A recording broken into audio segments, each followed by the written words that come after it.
It is 6 o'clock. Good evening, everyone. I will call this regular meeting of the Village of Fundy Albert Council for September 3rd, 2024 to order. Just as a reminder, this council meeting is in public and it's also being videotaped for public broadcast. So the agenda for this evening's meeting was circulated in advance. I would propose the addition of item number 12, public comments and statements. This would make the closed session item number 13 and the adjournment are item number 14. Are there any other additions? Yes, Councillor? Closed session matter pursuant to section 68(1)(d) of the New Brunswick Local Governments Act, the poster pending acquisition of disposition.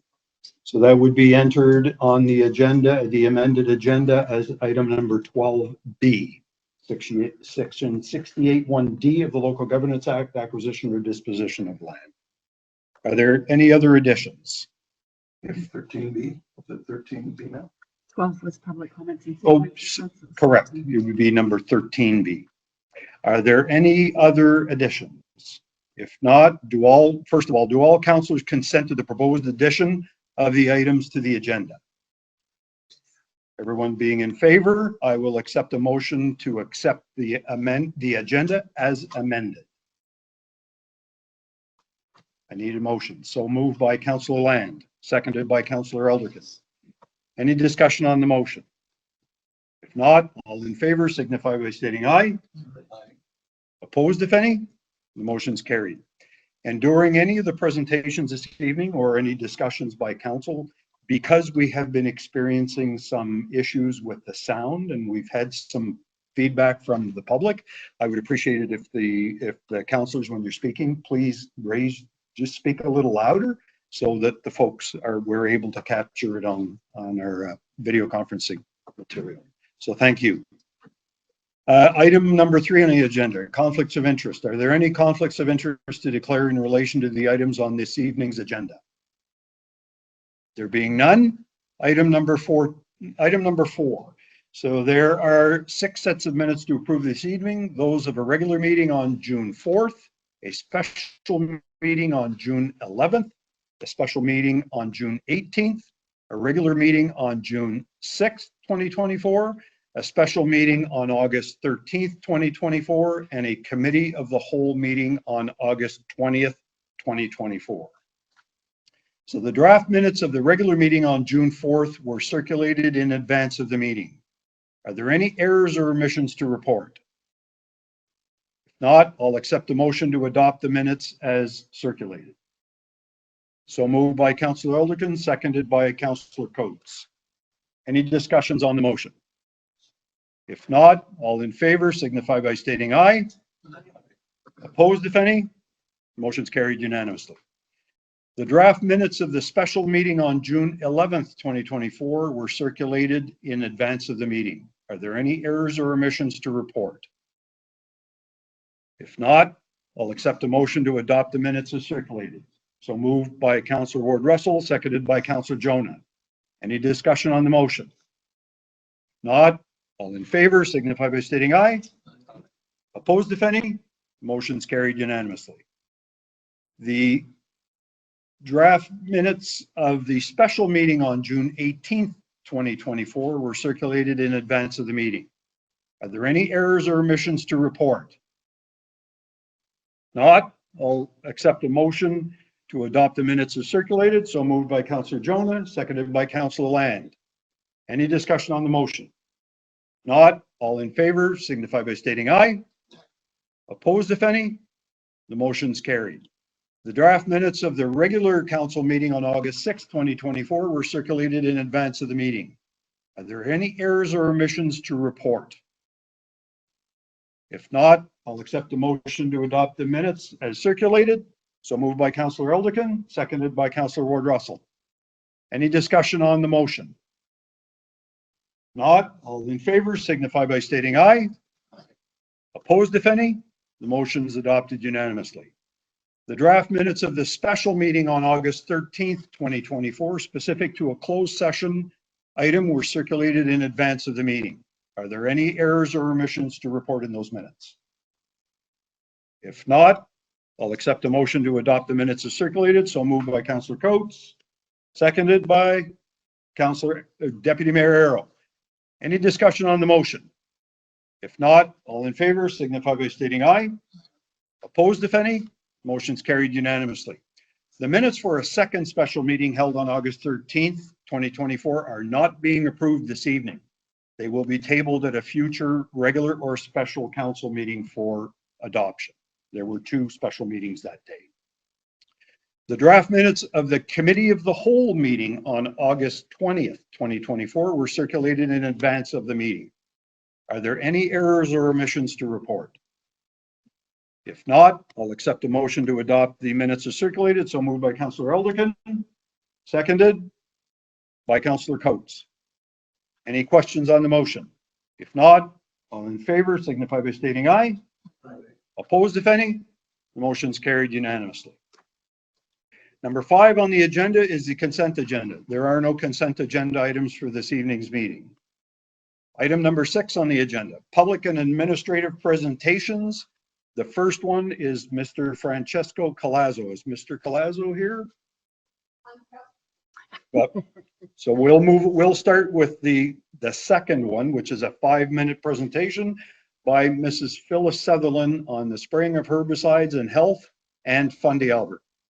You can step up to the podium, Mrs. Sutherland, and you do have a 5-minute limitation to your presentation. So I'd ask you to stick to that if you could, please. Sure, I can do that. Mr. Mayor, Mr. Deputy Mayor, councilors, thank you very much for having me come tonight, letting me come tonight and to talk about this topic of spraying chemicals and health in Fundy Albert. But before we start that, I want to thank you very much for putting the signs up for no parking, no overnight parking. As the individual operator and the citizen. Now, tonight, I wanted to talk to you about spraying chemicals in Fundy Albert. I sent you a letter to read. Well, I'm sorry, it was heavy. 4 pages, it looked like this, and there's a lot of material there. But I thought you could use it for reference or for a source of information, because I liked how this covered the history and it concentrated on the new disease that they're calling it now. So that's the first thing I'd like to say. This letter talks about the relationships between glyphosates and the new disease in the province of New Brunswick. First of all, I want to tell you that there's all kinds of effects of glyphosate, and it's been documented, and there's a lot of controversy about it. And you probably know there are some protesters in the county now. One of the things that hit me tonight, I was pumping gas, and this gentleman, a good friend, a young man of mine, and he has a master's in biology, and he's becoming quite an expert on plants. And he said to me, "Is there really a lot of spraying?" And what that said to me is that there's a lot of people who don't know about it. One of the things about the spraying is that's happening in the LSDs. The LSDs don't have a lot of population. That's why we in the LSDs are so important, because we're there watching and seeing all the things that are done. That's one of the reasons why a lot of people don't know about it. The second reason that I've noticed a lot is that there's very little in our media about the problems that we have in this province. We're one of the most heavily sprayed provinces in Canada. We have the shortest trees in Canada, which is, to me, a very serious situation. And you don't see those types of things, and you don't see a lot about climate change. You do more now, but 5 years ago, I said to my husband, let's see how long it takes before there's even one mention of climate change in our local newspaper. 6 months it took, but not even to have the word in the newspaper. Anyway, there are other reasons too. You're halfway. See, there are other reasons too, and the big reason is the other big reason is that it's destroying our wildlife. Now, what I want you to do is I want you to follow some procedures to ban the spraying of glyphosate. And what I want you to do is to study the precautionary principle. And the precautionary principle is used in legal matters, it's used in all sorts of things. And some companies make it a very important part of their legal system. The precautionary principle says, in short words, if you Don't let it happen unless you can prove that it doesn't cause any damage. Here's a quote. The precautionary principle enables decision makers, that would be you, to adopt precautionary measures when scientific evidence about an environmental or human health hazard is uncertain and the stakes are high. So a lot of countries do that automatically, but they didn't do it for DDT, the Agent Orange, and that was a lot of fiasco. Thalidomide, there's all kinds of things in this world that we didn't have a precautionary principle, and we ended up with a lot of suffering by humans. Some justifications would be Quebec stopped spraying in around 2005.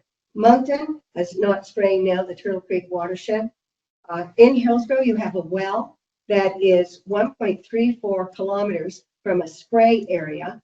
And Mary Keith from JDI says that Irving will not spray closer than 3.2 kilometers to a water source. So that's something you're going to need to check out. We have a lot of concerns about watershed areas in Fundy Albert. For example, in Devonsdale Creek, there are over 100 families. Now, here's some questions that I want you to think about. Whose interests are we serving here by having spraying? It all involves money. Who's benefiting from the spraying? Think about that. Now, who's suffering from the effects, like the change in deer population, the problems with wildlife? We can cite all kinds of those. There's lots of research.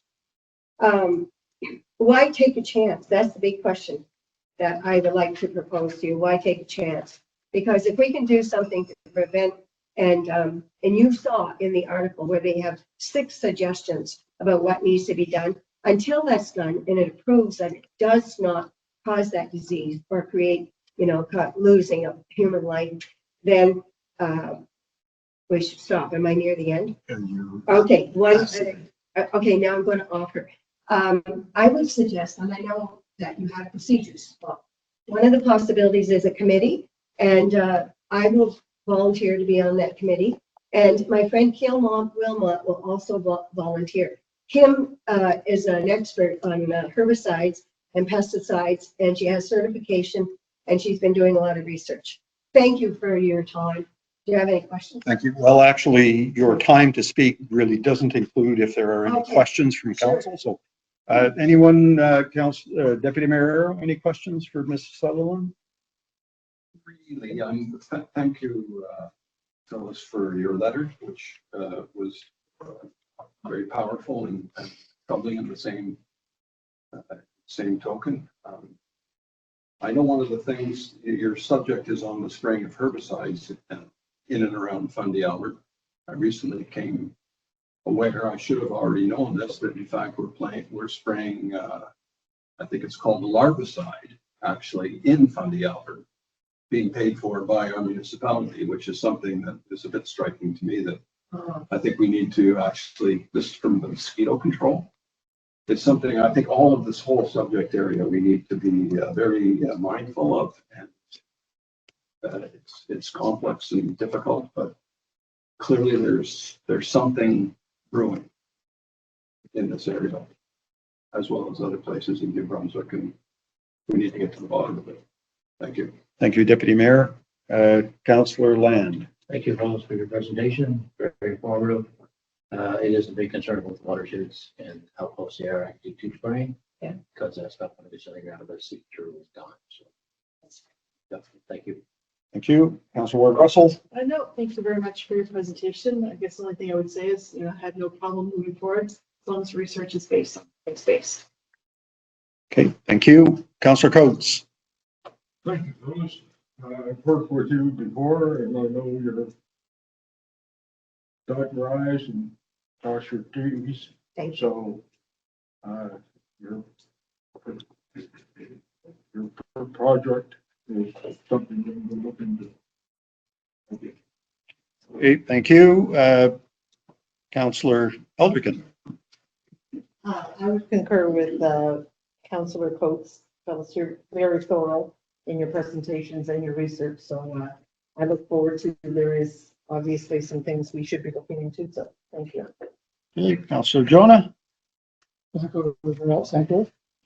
Anytime you come to the podium, Phyllis, no, it's not, you're not just shooting, hope to hit something, you shoot from the shoulder and you aim and you hit. This letter you gave us was amazing, troubling, scary, and I think we have to step up as a council and really take a look at what's happening in Fundy Albert, and we'll be talking.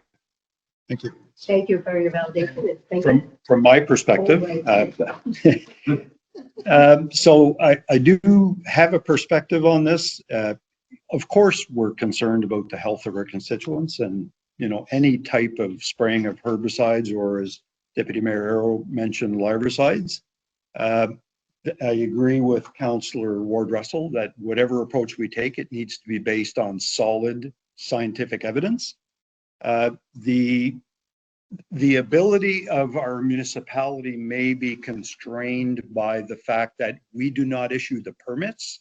The permits are granted by the province of New Brunswick. The one thing that I will definitely follow up on is the suggestion that there are areas to be sprayed that are within a municipal watershed.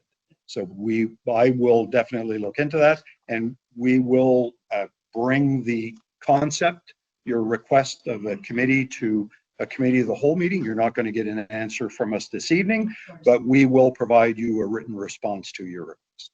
So thank you very much for the very informative session. Thank you. Is Mr. Colazzo here? 5 minutes out? Okay. So we'll now proceed. We do have some 2-minute presentations, so we'll now proceed with those. We do have Mr. David Knickel on the topic of taxation increases for the last 2 years and this year's plan. Mr. Knickel, if you'd come up to the podium, if you would, please, and please speak. I know you don't have any problem speaking up, just so that we capture everything. Thank you very much, Mayor, Deputy Mayor, Councilor, for your time. Guys, this is a revisit from last year when you guys gave us the information about the tax rates and why they went up last year. So to inform the other people that are here, basically, since the amalgamation, their tax rates in the Coverdale LSD and the Hillsborough LSD have approximately gone up 30%, just shy of 30%. 50% if you include the assessments, which is not the responsibility of the municipality, while some of the municipalities and other areas have either been level or gone down. So for the most part, this means that the LFDs, in my opinion, and when I look at the numbers, are paying more than their fair share based on population. 36% for, I believe, Coverdale LSD, and they're only 25% of the population. I talked to that last year. So I proposed last year maybe a rebalancing of how you guys share those shared services. Basically, I said, the farther you are away, the less you pay, so that, it was fair to the people that are out here in Coverdale, that they're not maybe paying so much for Alma, or vice versa. Goes the other way. So Alma doesn't pay so much for Hillsborough. It works both ways. The other thing with those shared services, I personally have quite a few friends here in the Coverdale LSD. They have kids. There's a park here. What is the plan for the park area here? It's a shared service. Is there any plan for council this year going forward to do anything with that stuff? While they are paying for the largest portion of the services, I'm just hoping that, also the bylaw officer, which is a shared service, I believe. I'm trying to remember that one from back when you talked about it. What are we getting for that? What are we paying for? So I'm just hoping that council this year in their deliberations will take into account and try and get some equitable balance for all the constituents everywhere. It's my 2 minutes. I'm trying to stay within range. Thank you. You're pretty close. So thank you very much, Mr. Knickel. Any questions for Mr. Knickel from council? Yes, Deputy Mayor. I could offer one maybe answer actually to your question just about the bylaw officer. You're asking what are we getting, or what are you? I'm out in the LSD. I know what he does in the municipality. The bylaw officer for this year, 2024. Yeah. Council has directed the officer and the company he works for to focus on unsightly criminals. Yeah. And that bylaw applies throughout the entire Fundy Albert. Okay. And I'm pretty sure, in fact, that the work that they've done, which has been quite successful from a voluntary compliance point of view, yes, has been throughout Fundy Albert. Yeah. So I think probably almost, if not all LSD areas in the former municipalities. So for that one, at least, That would be a good step. there is, all of our property values. yes. So at least for that one. But your other comments are noted, and we need to be mindful of all of these complex subjects as we get into the budget deliberations in 2025. It's definitely not an easy answer. I know.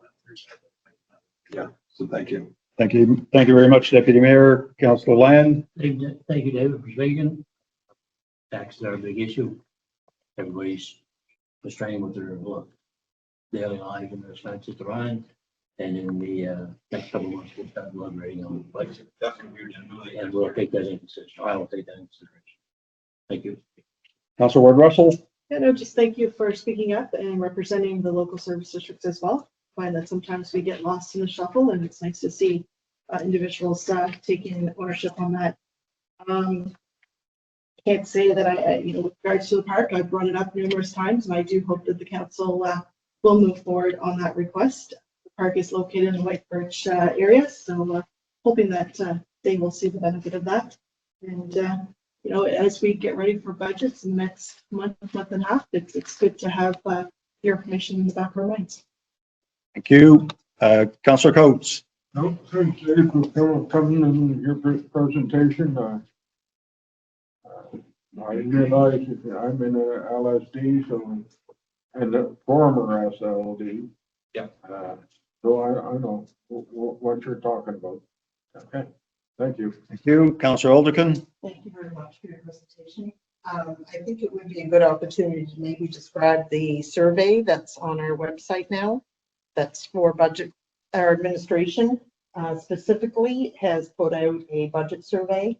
So I think that's good to know, because I'm not sure. Was not aware. Yeah, I'm not sure that the message is getting out there, that there's a survey on there, which is specifically done by our administration for budget questions. Be advised, it's only a 12-question survey. It's not like a Gallup poll or anything. It's just asking a few key pieces to see. Thank you. Okay, thank you. Councillor Jonah. Nothing more than I can add that hasn't been said. We really have to sit down and look at things this year, and we've learned a lot since last year. I realize it's a Yeah. big learning curve for all you guys. Yeah, last year was crazy.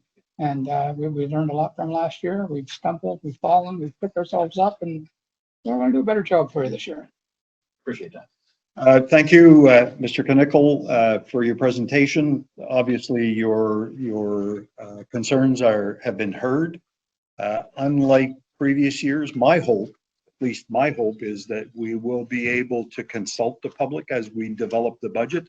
Unlike last year was kind of, we were at the last minute. I think it was January 6th or January 9th before we got the approval, council approval. Yeah. Just to answer one of your questions, the park in Coverdale, I know Councillor Ward Russell mentioned that one's been brought up, but just that as an example, that is not a shared service right now because it's privately owned. It is privately owned by a group, and now there is a request outstanding, and I'm really not at liberty to discuss the request, but there's a request outstanding that might make it a shared service. Yeah. So anyway, thank you very much. I'm sure we'll be coming out with more information. And as the CAO mentioned, there is some information available through that survey. It's being shared on social media. Everything else seems to get out on social media. So my hope is that people will get word of it, share it, find it, share it to other constituents. So folks will get a sense of what is actually out there. And it's by filling in those surveys that we will get an appreciation for what the public feels are priorities as council prepares to set the budget for 2025. Absolutely. No, I appreciate the work you guys do. Thank you very much, Mr. Knickel. Thank you. So, Mr. Collazo, thank you for coming. There is one other 2-minute presentation that I'd like to dispense with before you're asked to speak, and that's a Sean McGrath on the public consultation present of proposed budget. So, Mr. McGrath, if you would like to come up to the podium, please. And just, so you have 2 minutes, so go ahead, sir. Thank you. No, I'll be brief. Mr. Knickle actually touched on some of my points. I'm glad to hear about the survey. We should kind of go directly to one of my suggestions, questions, whatever you want to call it, on the budget deliberation. So my main goal was to ask that we please get, advance notice of the proposed budget so that the public can consult and give feedback. I've spoken before about what I believe is some, today's point, some of the increases last year, which appeared to be disproportionate for the LSD of Lower Coverdale, which is by all metrics, you guys know the number, but population contribution, we're the biggest group and maybe not proportionately represented on the council. So that is a concern. So all that, sort of together, just want to be certain that we do have a good kick at this budget this time around, so that we can maybe give you feedback on important issues to us, before it gets voted. Sure. Thank you. Thank you. Just before you step away, Deputy Mayor, do you have any questions?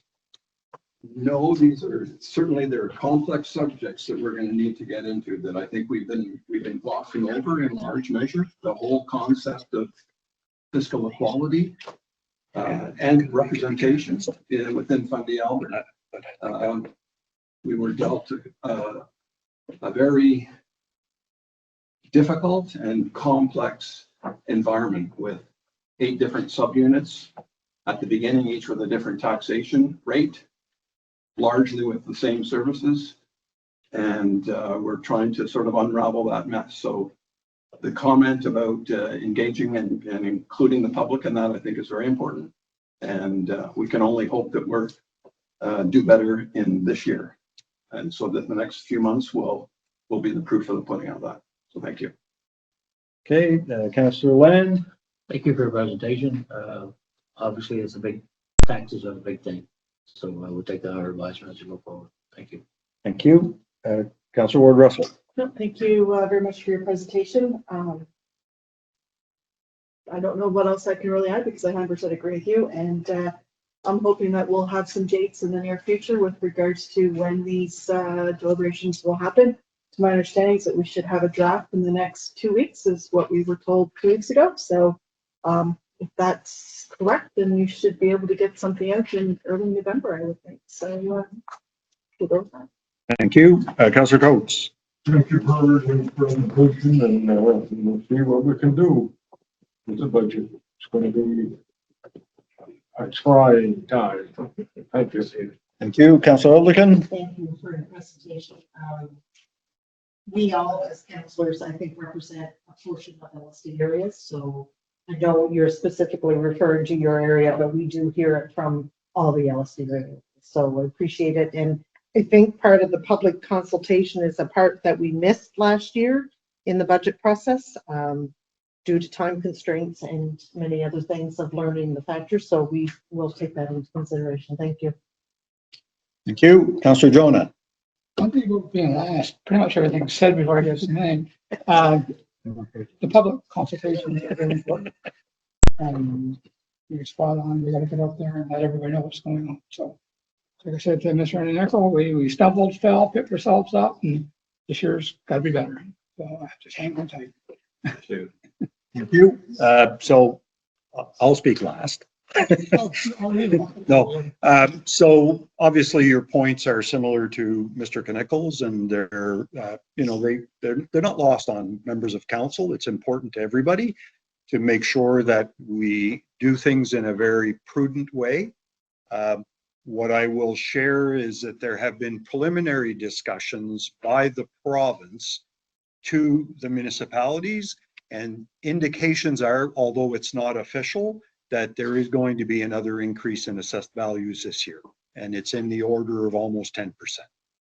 So that if the costs are the same from year to year, if costs of operating municipal government are the same, and you increase the assessed values, there's an opportunity to perhaps lower the tax rates so that there's little to no impact on municipalities, but I can't make that commitment tonight. What I can tell you is the preliminary indications from the province are, from Service New Brunswick's perspective, is that we're likely to see another increase in assessed values. Regardless, on your tax bill, you'll notice that your assessed value and your taxed assessed value are not quite the same. If you've increased over a series of years, unless you bought your property this year, then you don't have that, you don't get that protection, the spike protection. If you have the spike protection, then eventually there's got to be some catch up there. But all that to say, and I'm not trying to kind of prepare you for the inevitable, all I'm saying is there are a number of factors that will come into play as we prepare the budget, and we will be ahead of the game as compared to last year. That's my commitment. Thank you. Okay, thank you very much. So now I will call on Mr. Francesco Colazzo from the Southeast Regional Service Commission. He's the Director of Economic Development, who is here to do a 5-minute presentation. Mr. Colazzo, or actually, you're not stuck to 5 minutes. Sorry. It's not that you're stuck. The outside consultant presenters who are presenting on behalf of the municipality are not limited in any way. So the floor is yours. And we also have Mr. David Campbell. Mr. David Campbell, who is the author of this document that we have in front of us, which is some insight on Fundy Albert. So first of all, Mr. Mayor, councilors, ladies, gentlemen, please excuse us for our slide delay. This shows again the complexity, but also the richness of your community. It's a community with 3 different centers: Hillsborough, the former Riverside Albert, and Alma. So I might have overlooked the place of the meeting and went to council, and there was nobody there, and so I started making phone calls frantically, and finally we were able to make it. David Campbell is the sort of the man of the hour, in the sense that this presentation is about 1 hour long. No, I'm just kidding. And he will get into the Fundy Albert study that you, esteemed councillors, have received, and you will find, starting from tomorrow, on the website of the Regional Service Commission in its web form. But we did not want to publish it before having the chance to discuss it here with you. So what is Fundy Albert 2035? Fundy Albert 2035 was born the first day I met with the mayor, and I've met with some of the other councillors on other occasions. And as the general manager of economic development, I deal with 12 municipalities and unincorporated areas that remain unincorporated under the name of rural history. I'm saying these and looking at you because you just mentioned it. So, the 12 municipalities have different specificity. Some are more urban, some are more rural, some are on the seaside, some are more agricultural rich or transportation rich. You, in your case, like at this particular point of the community, you're very much surrounded by forestry. If you go down to Alma, of course, immediately the picture changes. And so I was asking, again, to this community, as much as the other communities, how can we help? This is a new service that we're offering to the entire region. And the economic development needs of Fundy Albert are fundamentally different than the economic development needs of, say, Moncton, Riverview, or really any other. They're very unique. So there's a lot of discussion about economic development plan or or what are your opinions? And it's not that I lack opinions. As a matter of fact, I'm a pretty opinionated person. But I am not here or into any other committee to push my opinions, to push what I think should be done. And from the beginning, the conversation with the mayor was very respectful in the two sense, where I said, you know what, I'll try to provide you, and to you, Fundy Albert, we did the same to all of the other municipalities. We're just starting the tour right now. We will be done by April or May of next year with all of the municipalities. We will be visiting the councils. And David Campbell, that many of you are familiar with for his columns on Times and Transcript every other Sunday or Saturday, right, Saturday.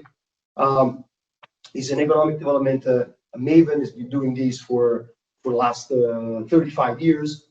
So the idea was, why don't we gather business intelligence or community intelligence on every single community? And then you guys, you councillors, with your support, you will be able to chew on some of the findings of this study. And you might decide that some of these things speak to you, some of these things don't mean much to you, or some of these things you want to change. Some data might indicate that, you know, there's no future for a specific sector, and yet that's where you see Fundy Albert going. So that's why the horizon is 2035. It's not tomorrow. We won't be able to turn on a dime. This is an 18-wheeler, and this probably require a huge space to move this thing around and to decide which direction we want to go in. And so the presentation of tonight is to make this a public study, provide you with food for thought. We're not going anywhere. We can come back at any point in time. You may decide to revisit some of these points or to come up with more pointed questions. But it's really up to you to decide, where do you see Fundy Albert? And once you've decided it, then we can support you in it. But if you don't know where you want to be, there's no amount of work I can do, and at the end of the day, you'll be satisfied. So I hope this is not too much of a heavy introduction, and I leave it without further ado, as they say, to Mr. Campbell. Thanks, Francesco. Appreciate it. Good to see all the residents out today. I've done presentation in the city of Moncton, where there's far less participation. That's really good. It's good to see. This is democracy in action. I have been saying, not for 35 years, Francesco, but 30 years. I've been saying that everybody deserves a mayor, for good or bad. We had too much in the province that didn't have local government, that didn't have somebody advocating for the local community. And I understand there's tax implications. I understand all of that. But as general rule, it's very important for everybody to have a mayor and council advocate for the community. As Francesco said, we're going to do this for the 13 communities here in the southeast of the province. And one of the functions of local government is economic development. It's trying to say, what kind of assets and attributes do we have in our community that we could use to ensure that there are jobs in the community, that there are services in the community, in the area, that we're taking advantage of what we have to make sure we have a strong tax base. Of course, if you have more commercial activity, it puts less pressure on residential tax base and so on. So we're not going to talk a lot about tax base tonight, but I'm going to go through this. It's about 20 slides, but I'll try to go as quickly as I can. And then I'll try to answer any questions you might have. This is not an economic development strategy for the community. This is just a little sort of document to say, here's where you are today, here's the state of your economy today, here's the state of your population today, and here's some considerations as we look to the future in terms of economic opportunities and population growth. These are the things we're doing. These are going to be standard reports for all communities. Now, every community has different assets and attributes and different demographics, so they'll all be different. But these are the kinds of things we're looking at. Just a little history of your economy and population, a profile of your business community and your workforce, a little bit on public services. So one of the things you want to make sure is around this region, people aren't driving an hour and a half to access a physiotherapist or a dentist, right? So we'll be talking about that in a second. And then potential economic growth opportunities. And then I've got 3 population growth scenarios just for us to think about as we look to the future. And of course, what happens to the population impacts everything else, such as housing and transportation infrastructure and so on. So when you get a chance to read the report, if you haven't read it yet, we do look at the history of the region. So we don't go into, it's not a book. Matter of fact, there's been lots of good stuff written on this area, on Albert County. But we sort of set the table by looking at a little bit of history. Of course, this area has a long history as an economic engine province. There's minerals in this part of the province that have been mined for many generations. There's stone here in the foundation of buildings in Boston and New York and Halifax. Of course, the agriculture sector here has been long-standing. The fishing sector for many generations. Mining was big here for a long time, and forestry. So a lot of natural resources historically.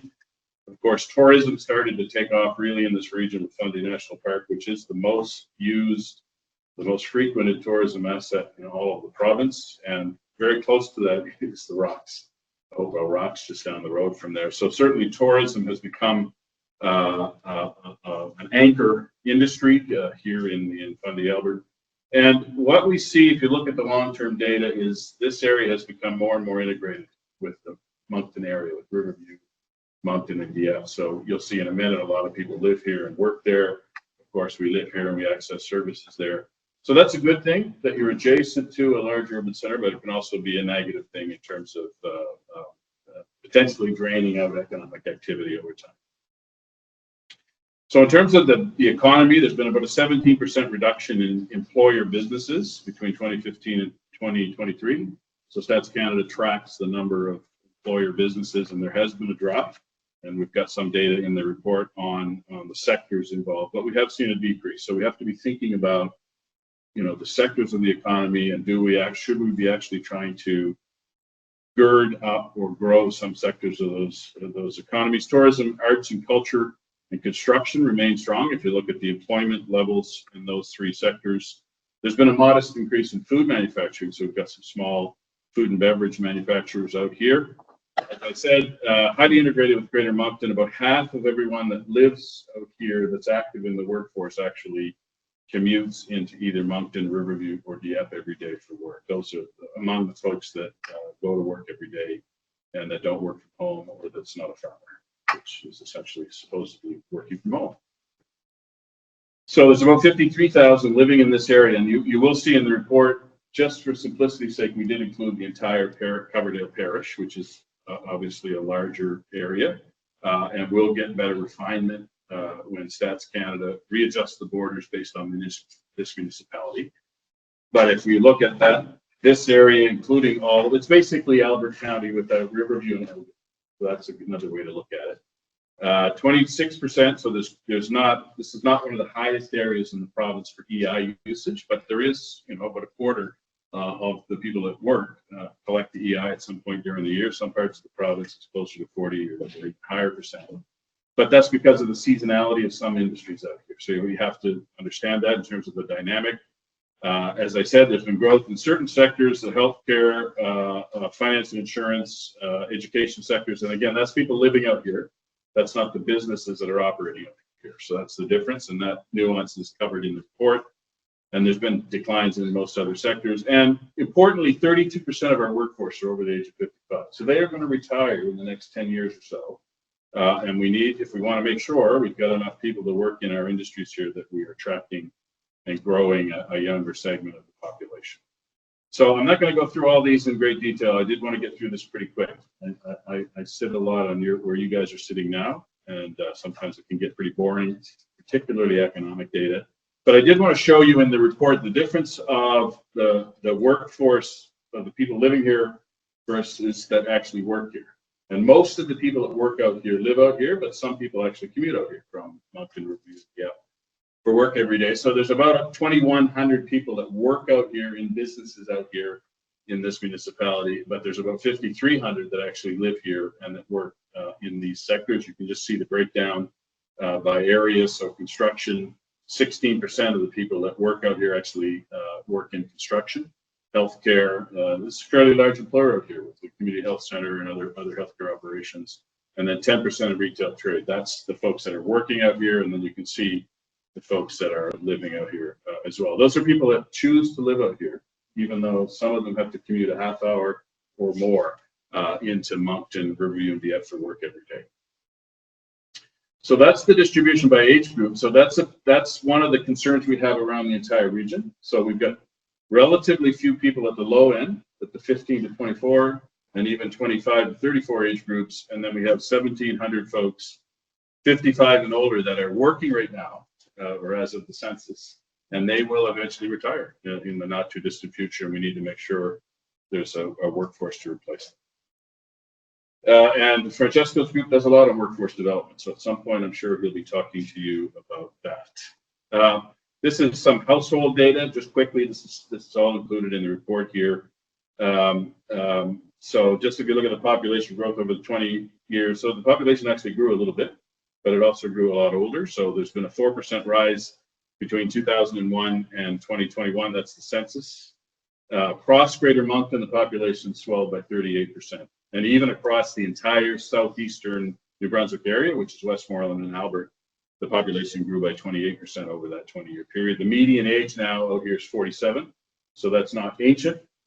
I'm well above 47, so that's what that means. But there's some communities that are 50, 52, 53, but still 47 relative to the population nationally and in Greater Moncton is quite a bit older. The number of residents aged 15 and under declined by 16% over that 20-year period, and the number aged 55 and older increased by 76%. So that's a national reality, but it's particular out here, and that's something the council has to be thinking about as we look to the future. There's still relatively few immigrants, so we've heard a lot of stories about immigration into the region. There were actually more immigrants living out here 20 years ago than now. As of the 2021 census, we have seen, there's not good data on this, but I think post-census, some immigrants have moved out here, 2022, 2023, and so on. Personal household income out here is pretty high. It's actually only slightly less than the average you would see in the urban center. So that this is not a poor municipality from a personal and household income. That doesn't mean there's not poor people, but on average, the income levels are only slightly lower. The poverty level is pretty low, right? If you look at what's called the LIFO method, which is based on the cost of a basket of goods, only as of the 2021 census, only 2.6% of everybody in this area was below the poverty level, and that's about half the rate you see in the Greater Moncton area. Now, of course, we've seen that big surge in inflation since 2021, and that's impacting us all. But in general, we can say that poverty is less out here than the urban center. Any questions on that before we move on? I know it's like a lot of information, but just want to share that with you today. Okay, let's talk about population growth through 2035. Now, these things are always just hypothetical. Nobody has a crystal ball. Now, if the municipality doesn't build any housing, it's pretty clear what's going to happen in terms of population growth. There's not going to be any population growth. There's very little. But we did look at three scenarios. The first one was, and we're looking at this through the lens of the workforce. So you could attract 5,000 retirees out here, and it wouldn't have any positive impact on the workforce. So we're not talking about just population growth. We're talking about the population growth needed to support the workforce or workforce needs. And right now, on the trajectory we're on, and again, this you'll see in the documents based on a sort of long-term average. We're thinking about 1,500 will leave the workforce by 2035. We're thinking about 700 will join the workforce, and you'll see the methodology for that in the report. So right now, as we look out, we're about in a deficit position of about 800 people. So if we do nothing, there'll be 800 less people available to take jobs or work in the workforce now than in 2035 than there are now. So what are the implications of that? Well, population decline. The population overall will drop by 10%, but the workforce will actually drop by 17%. And that's because of that age skew that we talked about earlier. So that's why the workforce declines even faster than population over that period. There's service industries will potentially suffer. Tourism will struggle to find workers. Agriculture will struggle to find workers. There may be some lifestyle farmers, but to have actual employment will be harder if we see such a big decline in our workforce. And people will have to commute more and more to greater mountains to access service. So we're already seeing some of that now. That will only accelerate if you don't have workers to work in the industries. Scenario number 2 is what I'm calling limited workforce growth. So again, 1,500 leaves, same methodology before, but in this case, we see modest population growth of 1.4%, which leads to a modest increase in the workforce by only 0.4% per year, or a net growth of 200. So this doesn't really help us a whole lot. It's a little bit better than today, but it doesn't help us a whole lot. But at least the industries that are here today should be able to support the workforce needs that they would have. And then the scenario 3 is a moderate to strong workforce growth. So if we could get here, we would need to see population growth on average. So it's going to go up and down every year, but on average, we'd have to see about 2.2% population growth every year. If this happened, we'd have a workforce large enough to meet growth opportunities in tourism, in agriculture, in local service delivery, and so on. We'll talk about some of those opportunities in just a second. But this is just to sort of show you that if we don't do anything, if the population just declines, it's going to be hard on the local economy here. There's no doubt about it. The discussion you had earlier about tax rates, surge protection, all that, that's a reality. But if your workforce disappears, then you're going to start to see industries downsizing or ultimately closing their businesses out here, and all the ripple effects that are associated with that. So what are some other considerations? We talk about this briefly in the report, but we may have to start looking more of a seasonal workforce, particularly around tourism. So that's people that would actually come here, students and otherwise, to work in your industries. And there are already some of that, of course, at Fundy National Park and other places. But we may have to even do more in terms of bringing in a seasonal workforce to meet the needs in our seasonal industries. Or we can try to convince older people to stay in the workforce longer. I hopefully will be staying beyond 65 myself. And that could be an option. We're seeing a little bit of that across the country. But quite frankly, a lot of people, when they retire at 60 or 65, if they have a good retirement savings and a pretty good setup, many of them don't necessarily want to continue to work. Now, many of them we're seeing may work part of the year or part-time, or maybe they earn a little bit of money in the summer to afford, spending an extended period of time in Florida, let's say in the winter. So this could be an option, and we could actually start to encourage our older folks to stay in the workforce longer. So what's the most likely scenario? Well, as I mentioned earlier, population growth for me is a matter of aspiration. The municipality wants to grow, and if it does the kinds of things in terms of housing and economic development,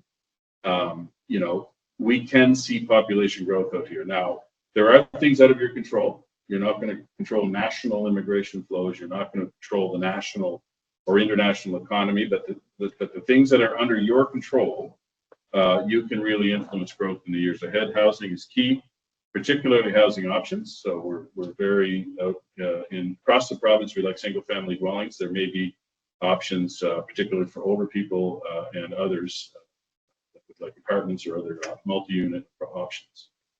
And again, there are those broader influences that are out of your domain, and I would say don't focus on it. Focus on the stuff you guys actually control. Just a couple more slides, folks, and then I'll try to take questions. So these are some potential growth opportunities. So as Francesco alluded to earlier, this isn't his organization coming in and saying, here's Moses with the tablets saying this is what you should focus on. What this is when you look at the sort of historical strengths of the area, when you look at some of the trends more broadly, these are some opportunities you may want to pursue. So tourism, it's a very strong industry out here. There could be opportunities for growth. You could see more investment in tourism businesses and tourism activities out here. There's something called Tourism 365, which Francesco could speak more to, but that's looking at trying to find more tourism opportunities in the shoulder seasons or even in the winters. So winter camping, winter hiking. Every year we go to Fundy and do winter camping, and it's just wonderful. And then more signature events, those events that actually bring people into the community for a short period of time to spend money and to stay and do things in the community. Healthcare, We want to ensure, and there's some more details obviously in the report on this, but we want to make sure residents do not have to leave the community to access services unless they have to. You're not going to do brain surgery out here, obviously, but if you have to get physiotherapy or see a dentist or any of those kinds of services, as much as possible, we want people to have the option to do that out here. Food and agriculture. So there's been a 33% decline in active farmland over the last 20 years in this area. So there's certainly farmland out there if people want to use it. We have older farmers, which is a challenge, but there is growing demand for local food. And there's also a demand for craft and artisan food. And there's some of that going on right now in your community, and there could be potential for growth. You might have to actually focus on it and target that. That's why Francesco is in it. Mining, look, I mean, historically this area was a big mining area. It's not now. There are about 30 active claims across a whole bunch of different, and it's listed in the document. Some of those are in the unincorporated areas, not in your municipality, but adjacent to municipality. So the jobs will be here, the services potentially could be here. And that might be an option or might not. Energy development, of course, we have the Kent Hill wind energy.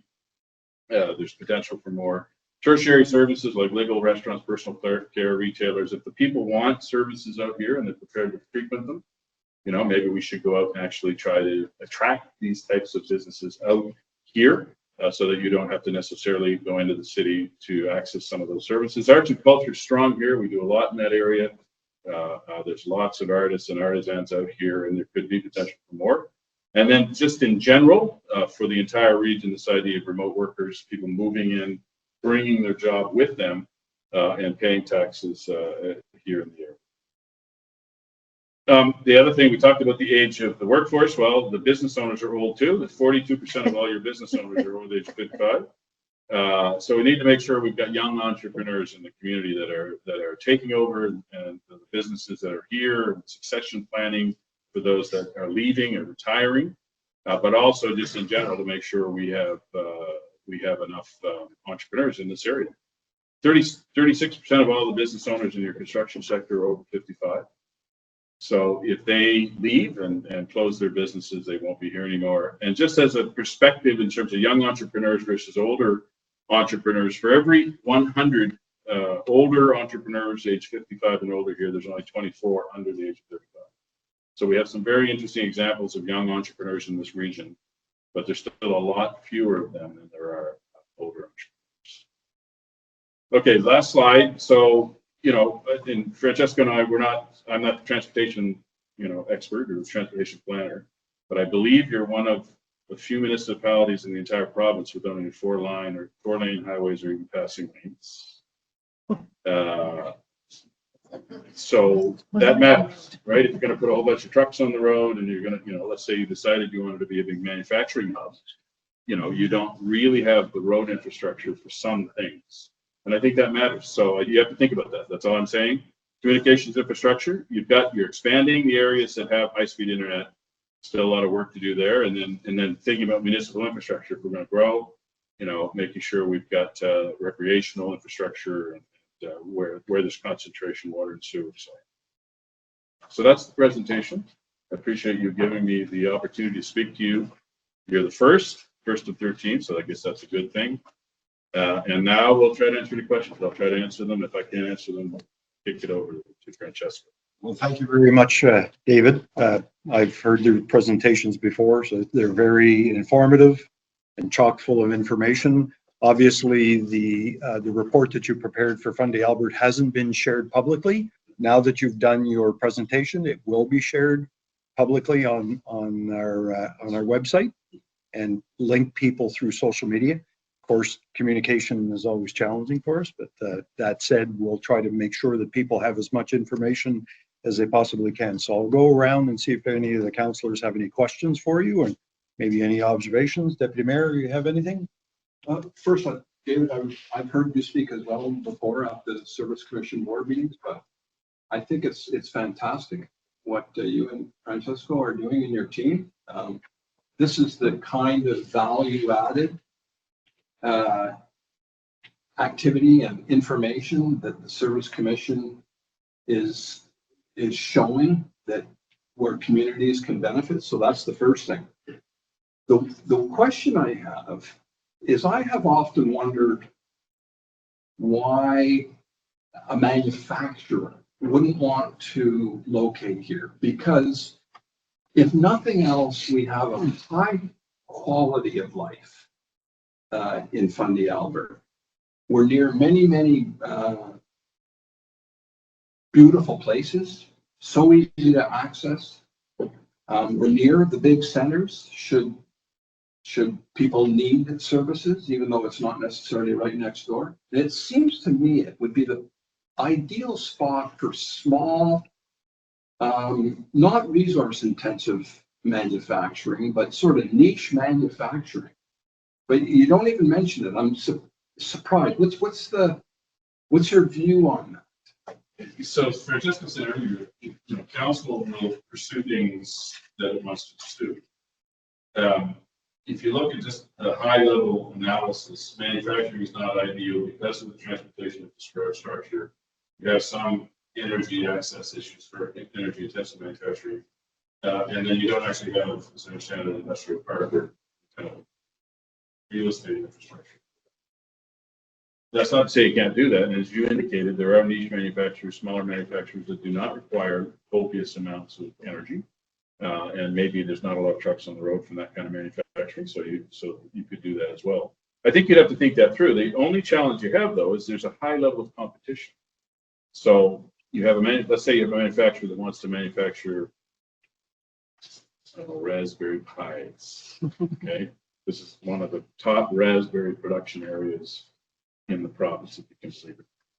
Hillsborough there, the old fellow there, but he's got to be 85.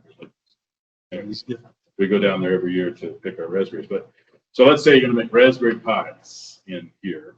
You've got industrial parks in Moncton and Dieppe, and you've got other areas, Skidrow, so and other parks around here that would also be pitching for that. So I'm not ruling it out. What I'm saying is when you look at your assets and attributes, and one of them is quality of life. It is a very attractive place to live out here. There's no doubt. But if you had an opportunity to do this, which was easier because it's aligned with your assets and attributes, and something out here that's maybe not, then I would say it's more challenging. But council should review those things. Maybe there is an opportunity, and maybe there are actual manufacturers living in this community that have their manufacturing somewhere else that might put some. Anyways, thank you again. This is great talking with you. So that was kind of a dodge. But don't that's Great, thank you, Councillor Land. Thank you, David, for your presentation. A lot of information is booklet. We just got it, which is great. Private sector, and I do have a question for you. I don't know if in your travels with Francisco, but there's a number of businesses for sale. And the young entrepreneurs are not stepping up. Why is that? Well, number one, there's not enough of them.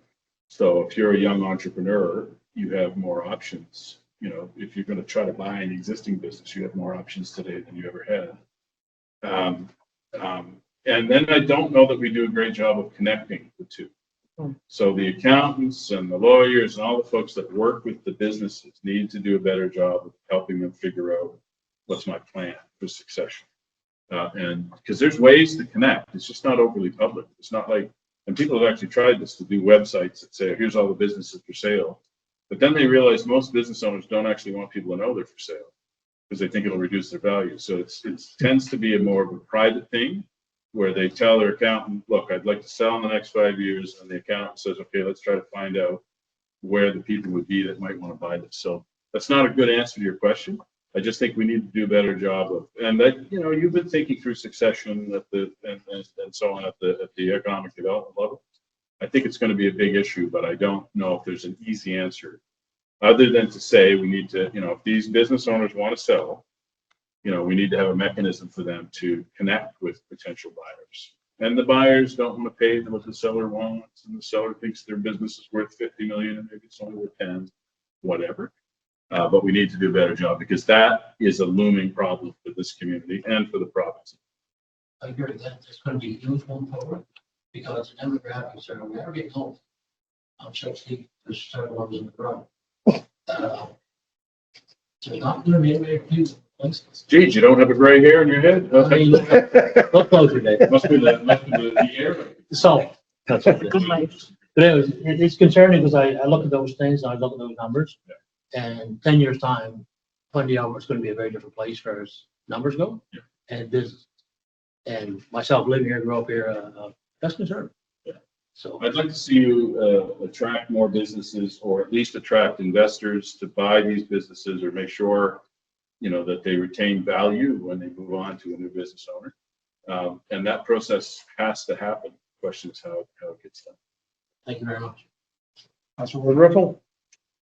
Thank you, Mr. Campbell. I've actually had the opportunity to work with you in the past with the Department of Agriculture, so I'm not sure if you remember from there or not, but Did we meet yesterday, what did you, did sorry? we meet face to face, or was it on? We did. Gray hair versus a dye job? See you here. Okay, perfect. It's a very large topic and, you know, it is later in the evening, but I do look forward to diving into this over the next few days. But with all that said, it's a very important one as well. I think our biggest task is actually promoting ourselves a little bit better. I think that's where we need to start. So thank you. Thank you. Councilor Coates? Biggest thing I can say is, little communities wanted their community, okay? We've got to change that before and get Fundy Albert as Fundy Albert, everybody working together. Get out to governments to put roads in that are gonna put the tourists to Alma, Fundy and Park and all over. Some of our sports, like in my ward in Ward 5, there's a snowmobile club that's the second biggest in New Brunswick. Here a few years ago, there was a politician that showed up and he said, I never knew it was here. So we're bad at promoting ourselves. Yeah, I didn't even know. So that's good for me. I didn't even know you had a second. It's somewhere 6 to 9, about 900 members. Okay. And their budget is 4,000 or 5,000 every year. That's good. Good point. Thank you. Councilor Aldrican? Thank you very much. I apologize because my back's been to you the whole evening, but thank you very much for your presentation. I think as a local, I think we take our assets for granted. You know, I often don't go to the Hopewell Cape Rocks in July and August specifically because I can go anytime, but I think I've shared before when I do go in there, it's like, wow, am I at Canada's Wonderland today? Because it's amazing. We do live in a wonderful place. There is room for us to grow. And I think if we, you know, continue to promote the assets we have and look after them and add to them, we'll prosper for many years. Okay. Mr. Jonah? The report is amazing. It's probably the best bathroom reading material I've ever come across in my iPad in 10 years. That's the first I've heard that. It is, there's so much information in here. It's just so intriguing. And I'm gonna have to agree with Councilor Ward Russell. The biggest thing that we need to do is start promoting ourselves. Let people know we are here. We have room for people, we have room for businesses, and that's where we always lack. But no, this is amazing. Thank you both. Thank you. So from my perspective, a couple of observations. One is I'll agree with everything that's been said about opportunities, and you know, I'm not surprised by any of the demographics that you've shown and some of the trends. Obviously, our tradespeople, there's not as many people taking up trades as there are leaving, so there's going to be a significant deficit there. I know I've had the conversation with Francesco on a number of occasions because he runs a really good fundamentals of entrepreneurship program. And it's always baffled me why there are very few uptakes from our local population to get interested in that. And I don't know if it's because the younger folks are risk adverse or whether it's because there's really not, they don't see much of a future there. But that's a role that we can play in that. And I've spoken with Francesco about that many, many times. I've been to a number of the graduation ceremonies where I see all kinds of potential there, but we've got to get them to the table to get involved in that Fundamentals of Entrepreneurship program. So from what I've seen there are opportunities for us to look at improving.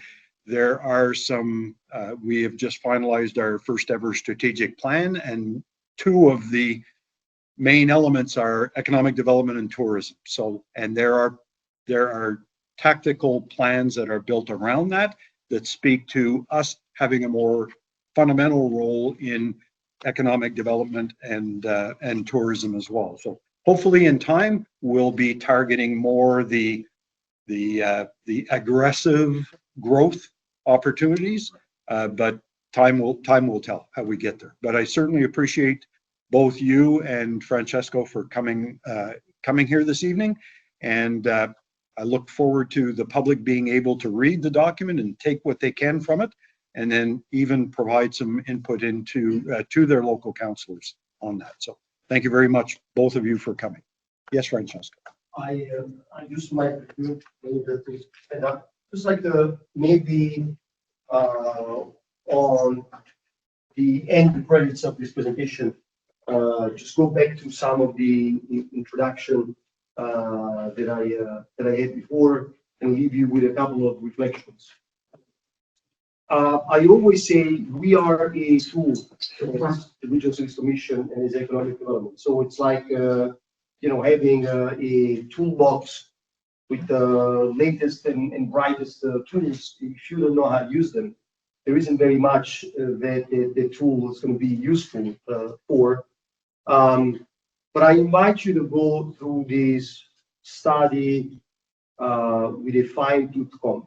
Sometimes you might find you might get lost into the weeds of the information. Some other times there are some reflections that will open up. And I want to bounce back from some of the questions that were asked by the councillors. So, for example, somebody said, spoke about value added. I don't remember precisely who used that expression. So I have a friend that lives here in Fundy Albert, and I think I spoke about him with Mayor Sean. And I have been asking him a lot of questions. There's no other way to learn about something than coming up with a lot of questions. And so I learned that Fundy Albert used to be a center for farms and cattle raising. And this person told me, well, nowadays, not only a lot of farms have been abandoned, and so sometimes they've just been abandoned outright. Some other times they go, the children or the grandchildren will allow somebody to go in and get the lumber, but they're not farming anymore. Or if they farm, they would just go across the border to Nova Scotia. We sell the animals for a certain price at the Mastown market, and then they get transformed, and they come back either when you buy it on the way back from Halifax at like $100 a pound for a steak, or it gets back to your local service and you buy it from Nova Scotia. But there's no transformation here, speaking of value added.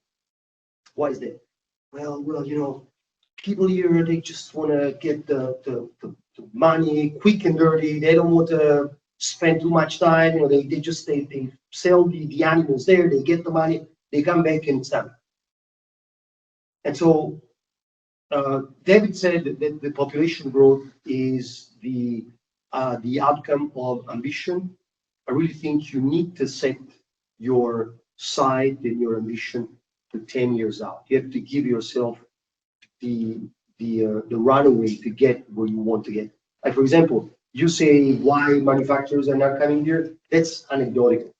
We don't know. I mean, certainly, frankly, you wouldn't have I don't know, ST Microelectronics come here to build processors here. You need tri-phase energy and you don't have it.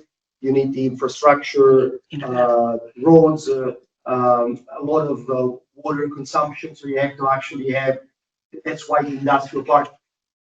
But there's nothing that prevents you to say, that's where we want to be 10 years from now. So just like a young man at 18-year-old of age goes to university and prepare himself or herself for the challenges of the future, there's nothing that prevents you from saying, in 10 years, we want to have an industrial park. We want to have a niche industrial park. We're not going to go for, I don't know, you mentioned it, but we are going to have something.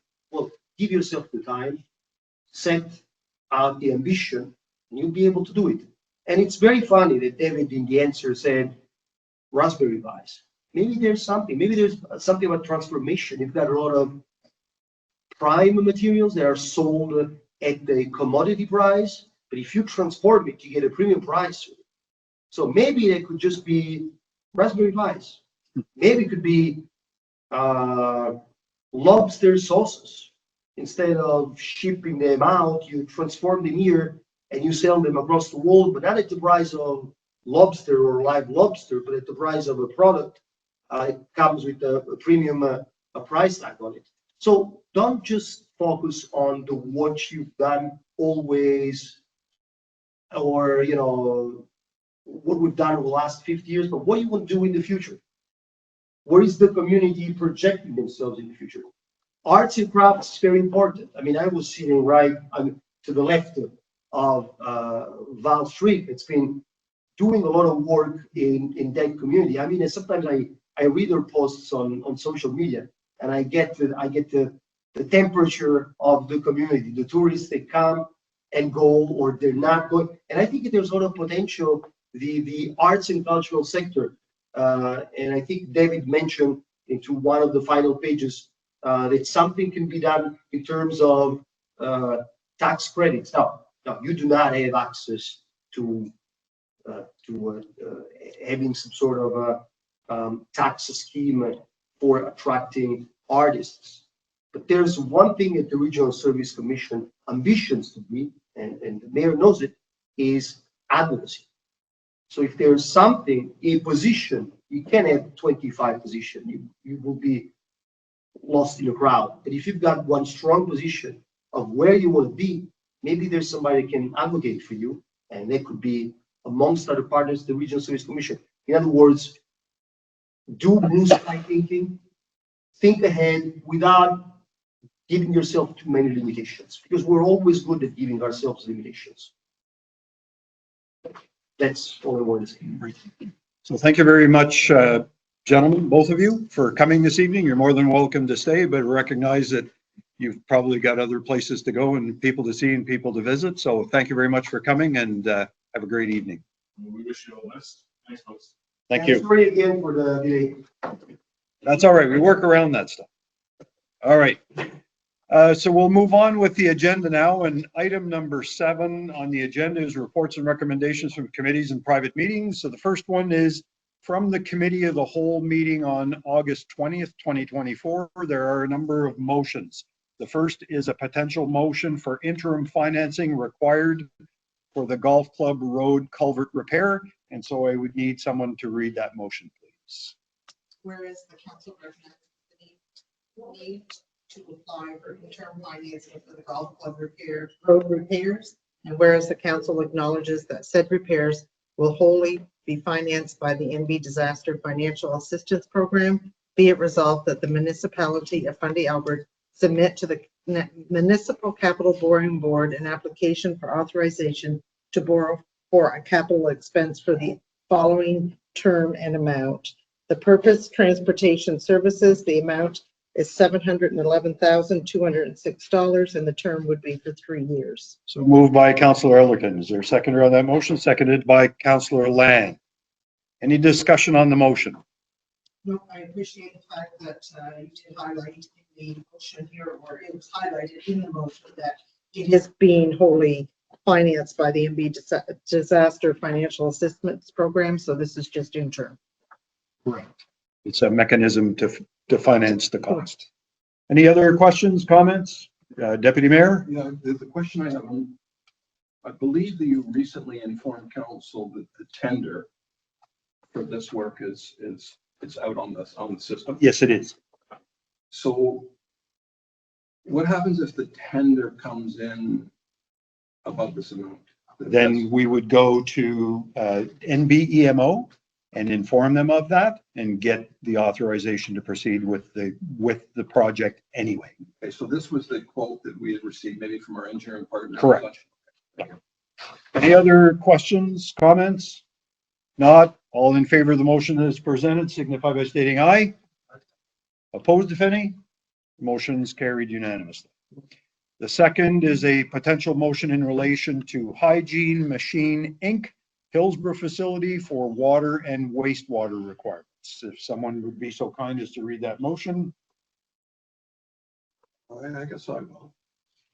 Okay, Whereas the council recognizes the need to establish a clear framework for collaboration with Hygiene Machine, Inc., and whereas the council acknowledges the importance of flexibility in managing water usage applications that fall outside the scope of the current or future water and sewer bylaws, be it resolved that the council agrees to authorize the mayor and CAO to enter a memorandum of understanding, MOU, with Hygiene Machine, Inc., HMI. This MOU will describe the basic terms, conditions, and requirements that will be imposed on HMI or that HMI will be following. Upon mutual agreement of the MOU, the parties will proceed with drafting and executing a formal legally binding agreement. 2, this will be it resolved 1, I read that. 2, that the MOU will include a specific change to item 7.3.4 of the draft, changing the billing units from 4 units to 5 units. And 3, the Water and Sewer Bylaw Consolidation Committee is directed to add a clause to the proposed Fundy Albert Water Bylaw that states any water usage applications that fall outside the scope of bylaw will be negotiated on a case-by-case basis with an MOU in place to outline the specific terms and conditions. so moved by Deputy Mayor Arrow. Is there a seconder on that motion? Seconded by Councillor Jonah. Any discussion on the motion? Deputy Mayor? Yeah, so for those who might have listened to the council, the committee of the whole meeting, our recent one, where I indicated that I believe that the amount of water usage that is projected to be used by HMI was an amount that was more than the equivalent of 4 single-family dwellings, and that is why I had suggested that it be moved to 5. I also think that it's important that those, so I'm all right with this bylaw as, or the resolution as it's drafted here, but I think it's important that the MOU include a provision that we know that metering will be imposed to compare the actual usage to what was projected.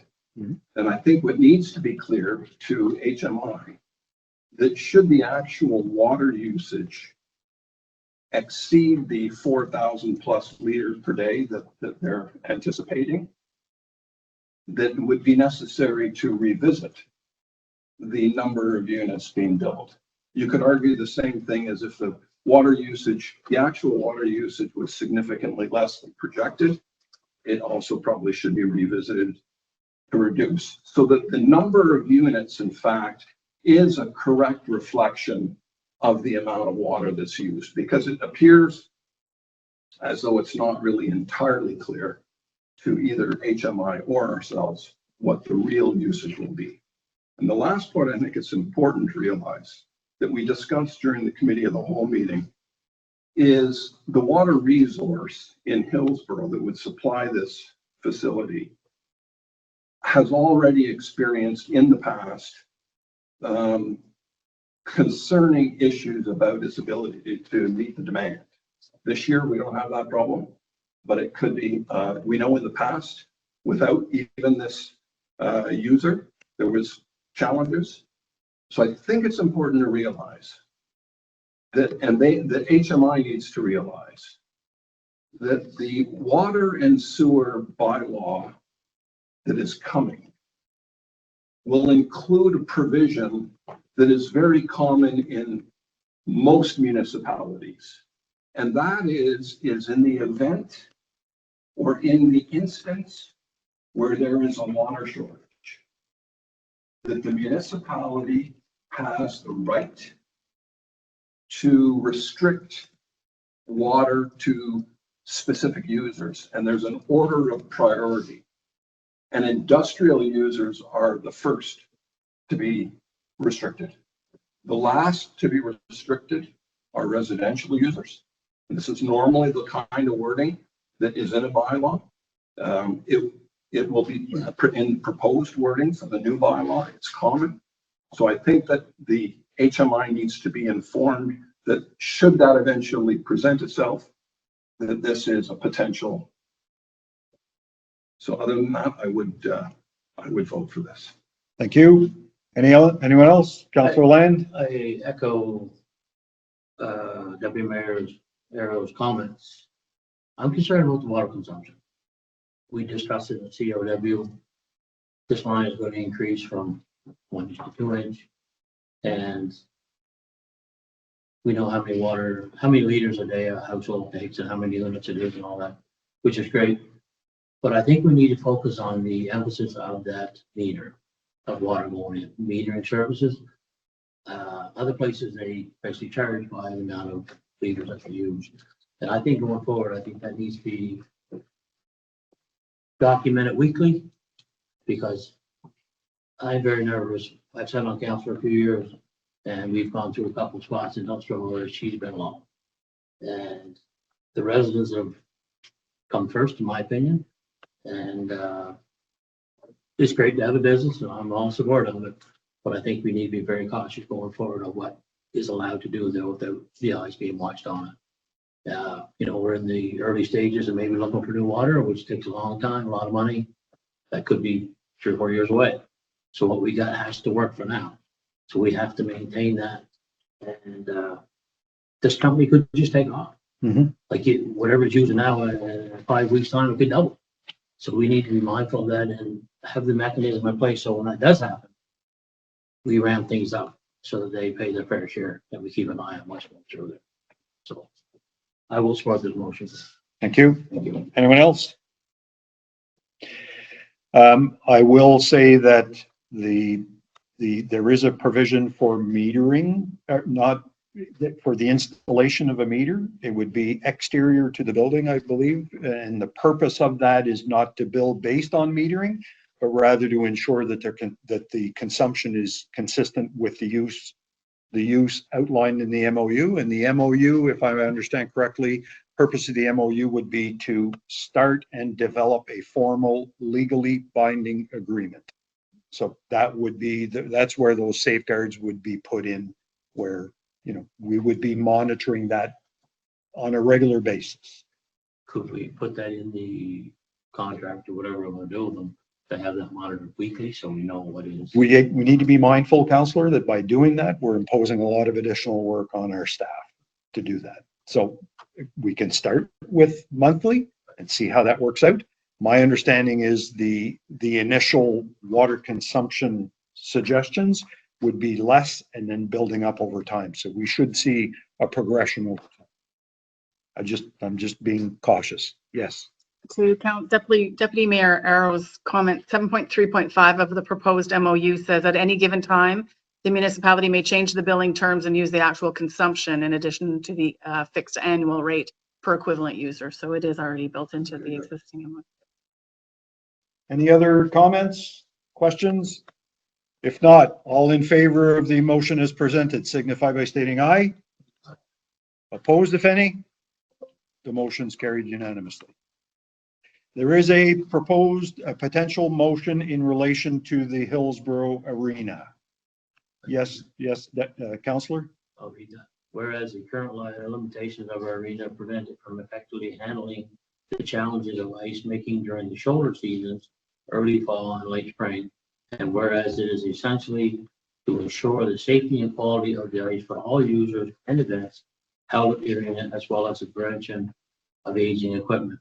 And whereas exploring advertising sponsorship opportunities can provide additional funding to support arena operation and improvement. Be it resolved that the 2024-2025 season shall be scheduled to commence on October 9th, 2024 and end on April 5th, 2025. The council will ensure that all relevant stakeholders, including sports teams, event organizers, and the general public, are informed of the new season schedule in a timely manner. The council will explore potential upgrades to the arena's ice making capabilities to address the challenges presented during the shoulder seasons, with the aim of extending the operational season in future years. The council will explore opportunities for advertising and sponsorship to generate additional revenue to support arena operations and potential upgrades. So moved by Councillor Land. Is there a seconder on that motion? Seconded by Councillor Coates. Any discussion on the motion? I think it's important to note that for me personally, I can see the potential of it being utilized on the shoulder seasons in the future, but giving the information that we've received, we'd be risking a full winter season. It is the concern. Okay, so will you be supporting the motion? Yes. Anyone else? I guess. Deputy Mayor? Thank you. And just to sort of echo that, I think we all are recognizing that by passing this motion, that there are certain users of the arena who have come forth to us in other meetings who had wanted it to be extended further. And as much, I think I speak for most of us here, or in fact, all of us maybe, that as much as we'd like to extend the season to meet the needs of the users, we believe that it's prudent to do what we're doing here. I would support this motion for that reason. Thank you, Deputy Mayor. Any other questions or comments? If not, all in favor of the motion signify by stating aye. Opposed, if any? The motion's carried unanimously. There is a potential motion in relation to an invitation to political candidates. Whereas Fundy Albert is a member of the Union of Municipalities of New Brunswick, and whereas it is in our collective interest to understand where our provincial political candidates stand on the UMNB's priorities of a more unified provincial municipal partnership, a new fiscal framework, housing affordability, an urban housing strategy, and to a comprehensive provincial policy review. Be it resolved that the Council of the Village of Fundy Albert invite representatives of all political parties to articulate their individual and party positions on the 5 key UMNB advocacy priorities, to be held at a special meeting to be scheduled on Wednesday, September 18th, 2024. So moved by Councillor Elderkin. Is there a seconder for that motion? Seconded by Councillor Land. Any discussion on the motion? Will this be open to the public or is this? Yes. Public meeting. And do we have, we don't know the location and time that will be advertised at a later time? Correct. Any other questions, comments, Deputy Mayor?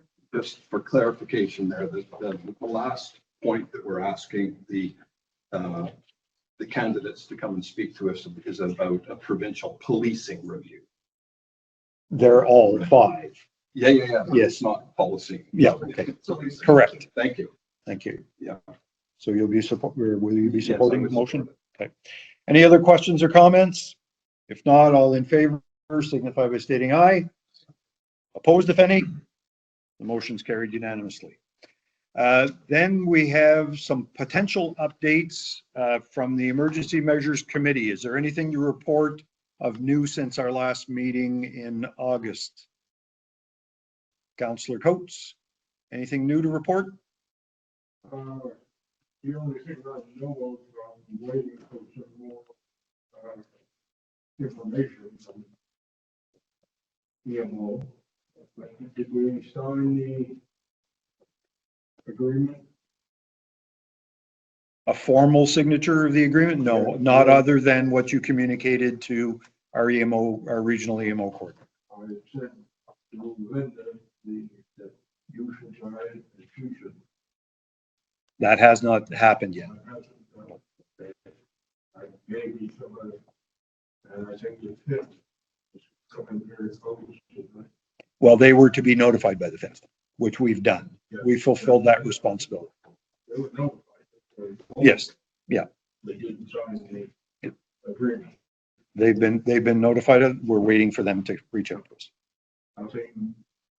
Nothing further? Have to get a meeting going right on. Okay, on B, the Personnel Committee, anything to report since our last meeting? Nothing to report. Nothing. C, Water and Wastewater Bylaw Consolidation Committee, anything to report, Deputy Mayor? Yes, I have a few things, not much. The next scheduled meeting for the Water and Wastewater Bylaw Consolidation Committee is scheduled for Wednesday, September 25th at 6 p.m. at the Riverside Albert Rec Center. What will be presented there will be the updated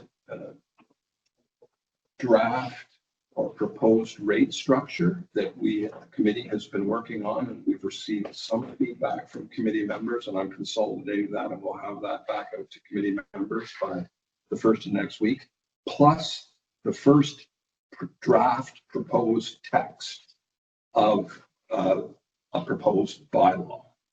And so I am just completing that now. It's essentially done, and that will be going out also the first of next week for the committee members. Thank you. So we're working along. There's Yep. still much to do, but we're making headway. Thank you.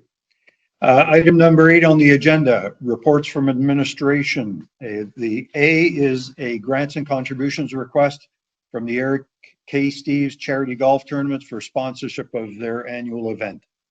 That would require a motion. I can read that, please. Go ahead. Whereas the Eric K. Steves Charity Golf Tournament has been raising upwards of $92,000 for Community Project 8. And as whereas the organization of the Charity Golf Tournament presents an excellent opportunity to engage the community, promote physical activity, and for the 2024 to raise funds for the Hillsborough Elementary Homewood School Association. And as whereas the Fundy Albert grants and contribution budget has $8,360 remaining, and it's allocated at $44,200. Be it resolved that Fundy Albert approve a grant of $500 to the Eric K. Steves Charity Golf Tournament. Be it further resolved that the council recognizes the importance of supporting charitable initiatives and commits to fostering a spirit of community and generosity through its actions. So moved by Councillor Ward Russell. Is there a seconder on that motion? Seconded by Councillor Elderkin. Any discussion on the motion? They've done lots of great work in the community for several years, and it's well attended and well supported. So, Thank you. Any other comments? If not, all in favor of the motion signify by stating aye. Opposed, if any? The motion's carried unanimously. Thank you. Item number 9, bylaws. There are no bylaws to present for this evening. Mayor and councillor statements. So start with Councillor Coates this evening. I've got a couple of questions. Our direct deposit, what's going on with that? Do you know anything? It's still in progress. It's, they're working through the paperwork and getting everybody's financial and banking information, and then a little bit of training. I think you've just signed on for the approval process, so it's in the works. Mhm. It's been 20 months since we first got it built. I said to the former CEO in 12/31, December 31st, 2022 is when she asked for void checks. Okay. That would have been a different municipality. It would have been not Fundy Albert at the time. It wouldn't have been the treasurer that we have at the time. So I can't speak to what happened in the past. I do know that our treasurer's been working on it for the last couple of months and that we should be rolling it out soon. Next thing, I don't think we made a motion on it, but back in 2024, we decided to send vehicle expenses in every 4 months. So it did not all come in at once, and we could control it, make sure we weren't going over what was in the expenses. If you're referring to a report on the finances from the vehicles, Councillor, those are typically discussed at committee of the whole meetings, not a regular council meeting. The treasurer's not here.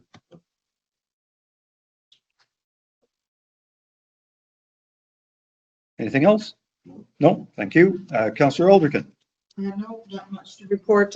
We do have anticipation of a new fire truck coming sometime in October that we're working with administration to have a little unveiling with regards to that. So it's pretty exciting. Other than that, that's it for me tonight. Thank you. Councillor Jonah. Oh, nothing for me. Thank you. Thank you.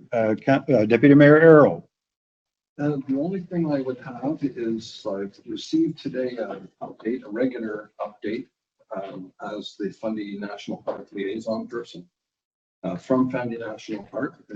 Is Julie Willette, is my regular point of contact. And I just thought I'd read a few highlights because I know, economic development and tourism is important to all of us. And so there's some interesting statistics that she's provided.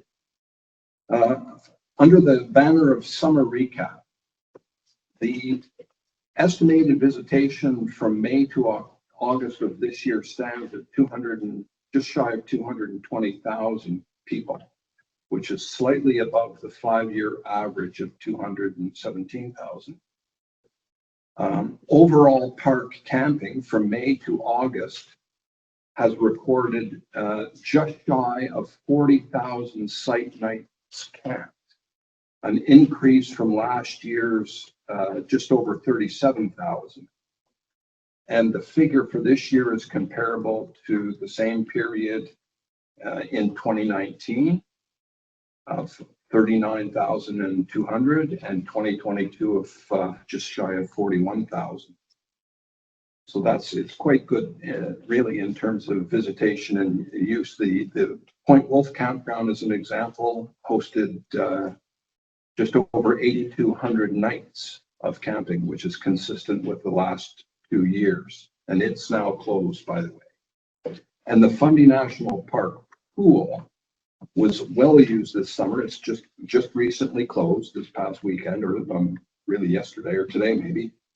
16,500 users this summer, with additionally 32 local youth participated in swimming lessons at the pool. And the pool operated at 100% capacity in terms of they had no downtimes due to fouling or other incidents. And so they look forward very much to a busy fall season.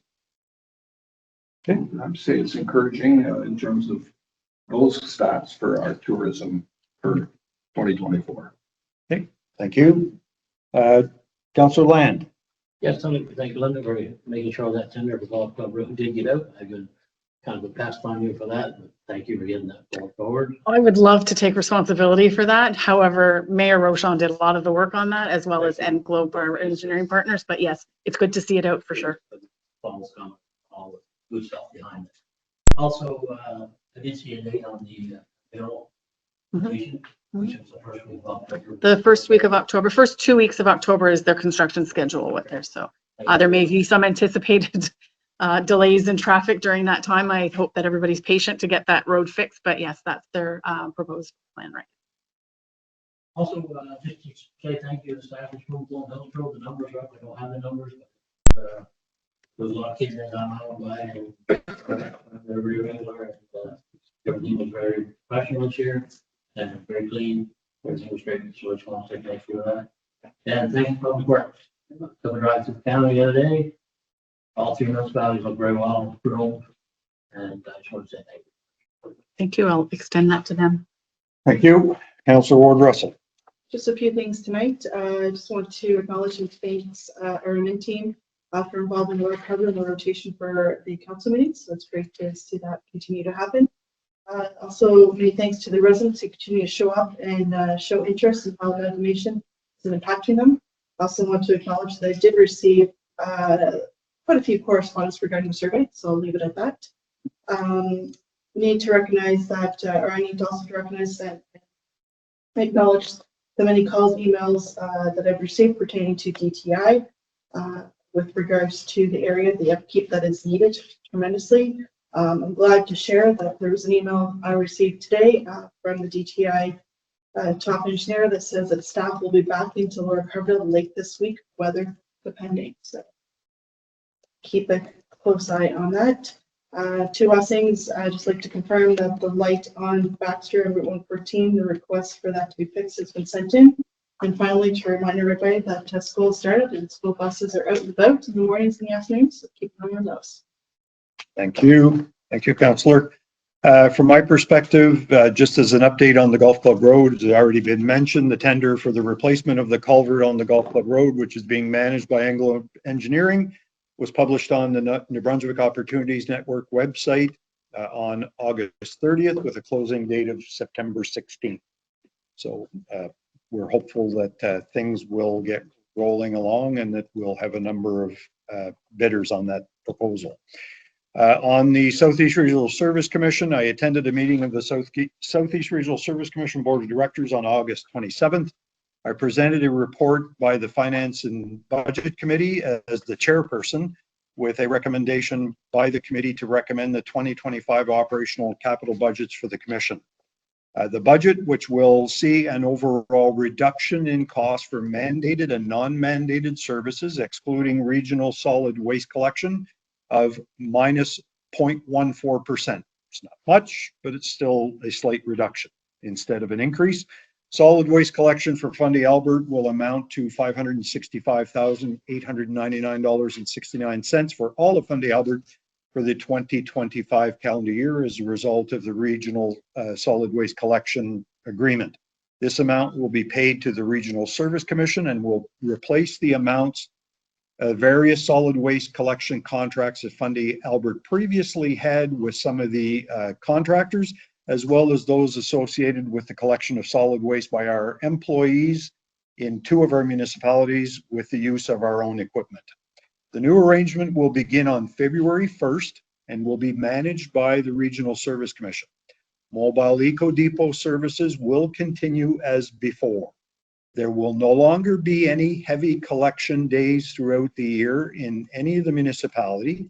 Instead, customers will be able to place one large item at curbside every day that clear waste is scheduled for pickup. So instead of having maybe 2 large collection days per year, you'll be able to put out large items 26 times a year or close to 26 times a year, which as far as I'm concerned is a benefit because some of those large items end up working their way to the road quite a bit earlier than they should during the large pickup days.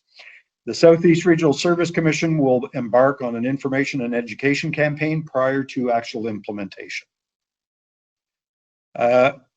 Item number C, legislative and regulatory changes. A memo was received from the Department of Environment and Local Government relating to recent changes to regulations and legislations of interest to municipalities and regional service commissions.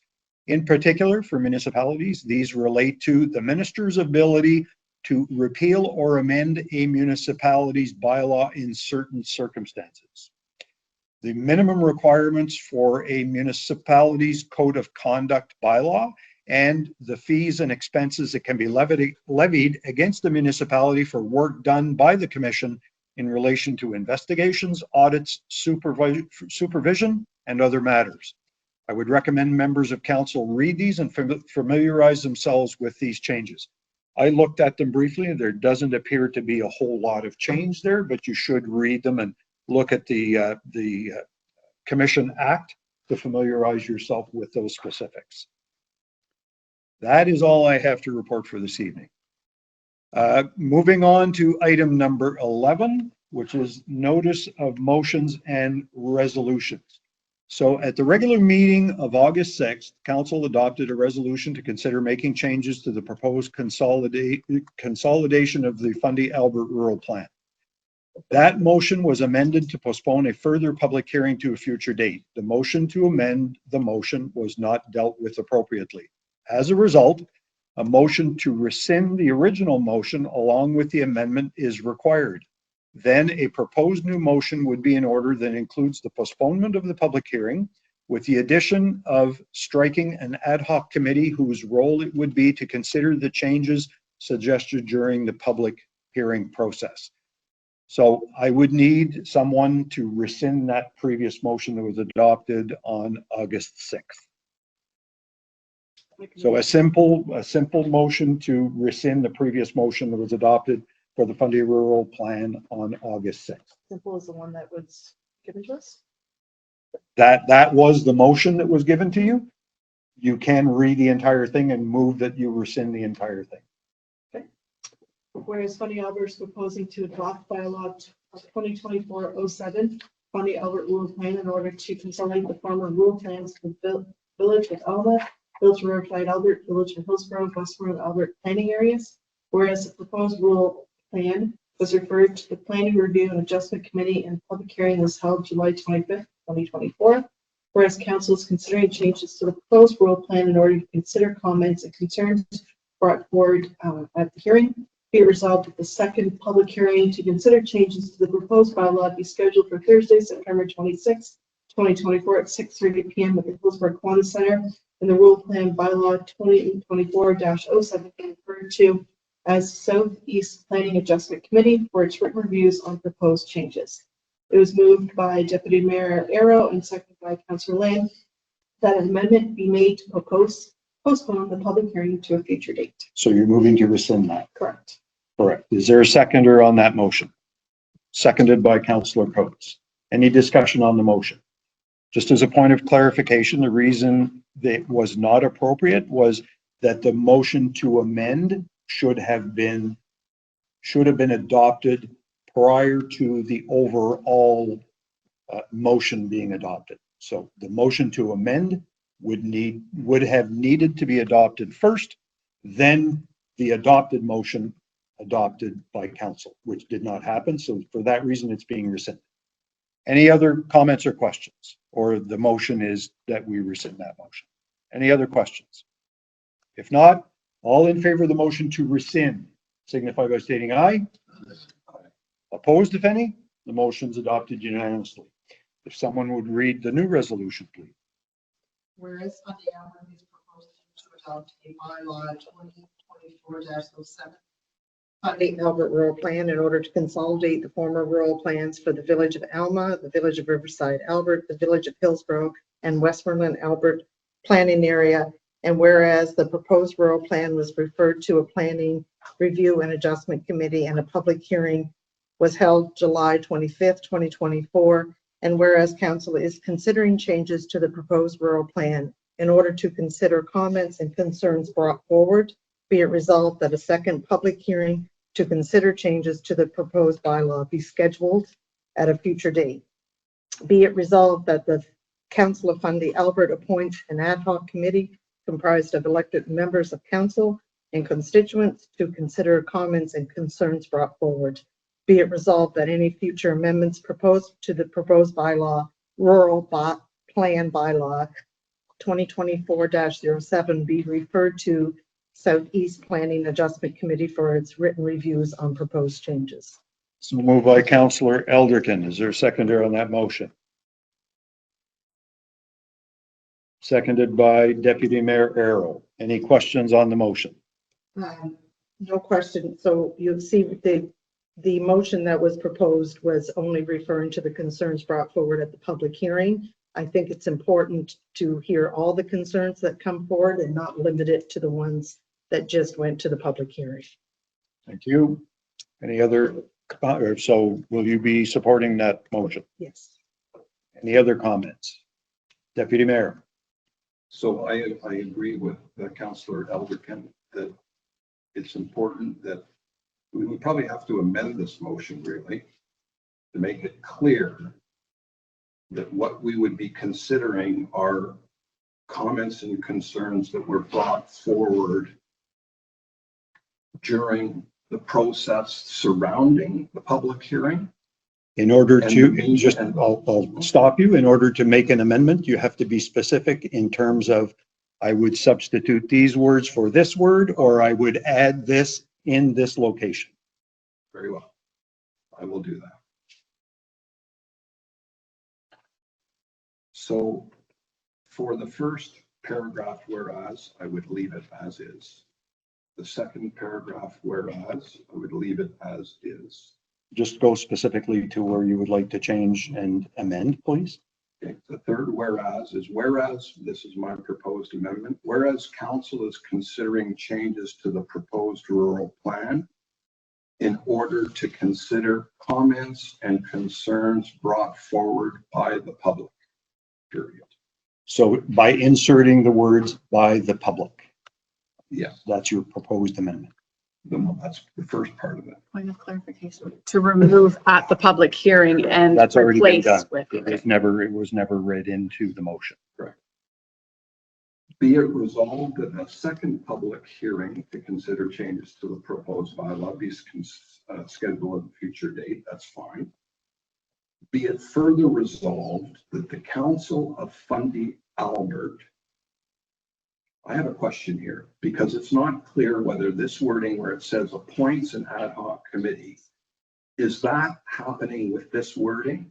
Or is that just our intention to do that? Because all the other committees we struck, there was a dedicated motion to create a committee. We specified the terms of reference for that committee and we specified who the chairperson was.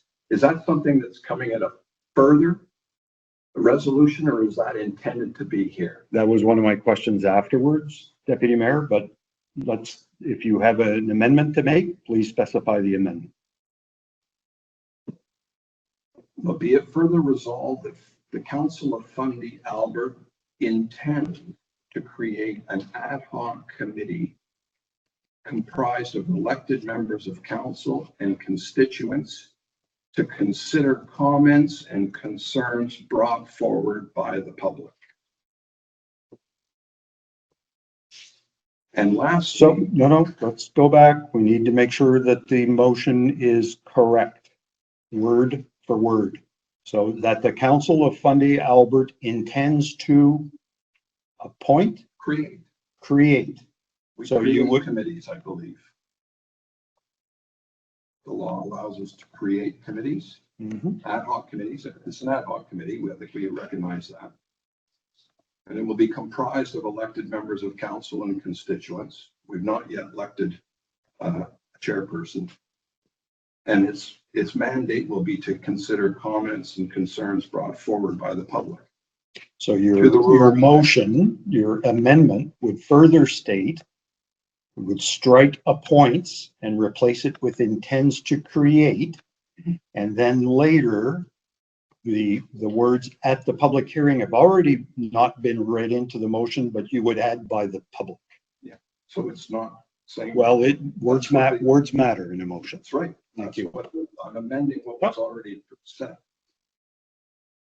And was that it? Well, be it further resolved that the revised draft Fundy Albert rural plan be brought back to the council for agreement. Let's hold on here. We need to provide the clerk the exact wording verbatim. So we can't just kind of ad lib. I was hoping that if you have plans to amend bylaw, that you come with specific wording so that we capture everything. This is starting to change. This is no longer an amendment, but rather is changing the whole scope of the motion. So I would suggest that we ditch it, come back to a committee of the whole, reword it, come back to a council meeting in October. to table, so the unamended motion, I have a motion to table that motion. Is there a seconder on that motion? Seconded by Councillor Eldick. Any questions on the motion to table this new resolution? So that means there's no resolution in place. Just so everyone understands. So no meeting in September. There is no meeting in September, but there is no current resolution for anything to do with the bylaw. The other one's already been rescinded. Just so we're clear. All in favor of the motion to table the matter until the committee of the whole on September 17th? Signify by stating aye. Opposed, if any? The motion's carried unanimously. What I would suggest is for anyone who wants to bring a new motion, that you table what the changes that you would like at the next committee of the whole meeting, and then we will bring that motion back to this body on October. I believe it's October 3rd is the Correct. October 3rd. So thank you. Oh, sorry, October Oh. 1st. October 1st. I'm sorry. Wrong date. So we did have a vote on that, correct? Mhm. Okay, thank you. And also for members of council, I'd like you to also think in the interim, who from council would like to be on that committee. So because we will adopt a committee members from council, and then you're correct, they would require a terms of reference. Yeah. And then who would be the chairperson of that committee. So thank you. Item number B was a tabled item for Kodiak Cycling Trail. So at the August 13th special meeting, a motion to table a resolution relating to a request for the municipality to assist Kodiak Cycling Trails with liability insurance coverage. I would require a motion to bring this motion back to the table for further consideration. I'll make that one. So Councillor Land moves to bring back from the table the original motion for Kodiak Cycling Trails. So go ahead. I think it's important that we, No, there's no discussion. It hasn't been seconded yet. Okay. Is there a seconder on that motion? Seconded by Councillor Jonah. Any questions on the motion to bring back from the table that motion? If not, all in favor? I do have a question. Yes. Unfortunately, I apologize that I missed the last meeting where it was tabled, but I believe up to speed on why it was tabled. Mhm. If I understand correctly, it was the issue pertained to liability insurance. There were some questions about that, and so it was tabled to investigate that further. The only question was whether or not council would support and assist them with the cost of the liability insurance. Okay. And so it was tabled for further studies to occur and such. In the interim, though, it appears as though the Kodiak Cycling Trails has sent in either a revised letter or maybe more, it's a more clear statement of their position. Correct. Which is quite a bit beyond the original issue that was being discussed, which was liability insurance only. This is now addressing ongoing maintenance costs for that area. Mhm. Which it seems to me we need to retable this because the issue is no longer the first issue. It's at least double the issue now that was not even considered the first time we tabled it. So we could perhaps bring back from the table the issue about liability insurance, but because the request now is far beyond that, it would be my view that we should not bring it back, when in fact we should address the two issues and then bring it back from the table. So if that's what you would like to do, then you would vote against the motion to bring back from the table. That's what I'm going to be doing. Okay, thank you. Any other comments or questions? I'm happy agreeing with Deputy Mayor Arrow. You know, we're talking two different things at this point. We know there's something else coming down the pipe with us, so we can't really do this until we address the next set of needs or wants that Kodiak has. So I have to agree with Councilor Arrow that maybe we need to retable this again and look at the whole package, the whole picture, not just broken up pieces of it on different days to me. So, yeah, I would have to agree with Councillor Earl on that. So you would be voting Against. against the Yes. motion to bring back from the table. Anyone else? All right, ready for the question. On the motion to bring back from the table the original motion, which was to assist Kodiak Cycling Trails with coverage of insurance in the amount of $2,575, signify in support of bringing back from the table. In support, signify by stating aye. Opposed? By saying aye, please. Right. Thank you. The motion is defeated. So the motion is, the original motion is not brought back from the table. So you have 6 opposed. Yes, 6 opposed. And Yes, no, well, this has been dealt with. There's no further discussion on it. Item number B, item number C, there is a potential motion to the Canadian Railroad Historical Association, New Brunswick Division. Councillor, Deputy Mayor Arrow? Yes. Whereas the Canadian Railroad Historical Association, CRHA, the New Brunswick Division, plays a vital role in preserving and showcasing the cultural heritage of our community. And whereas the CRHA, the Brunswick Division, desires to acquire certain former railway lands in Hillsborough from the Crown, represented by the Department of Natural Resources and Energy Development, DNRED, in order to continue its operations and expand its services to the public.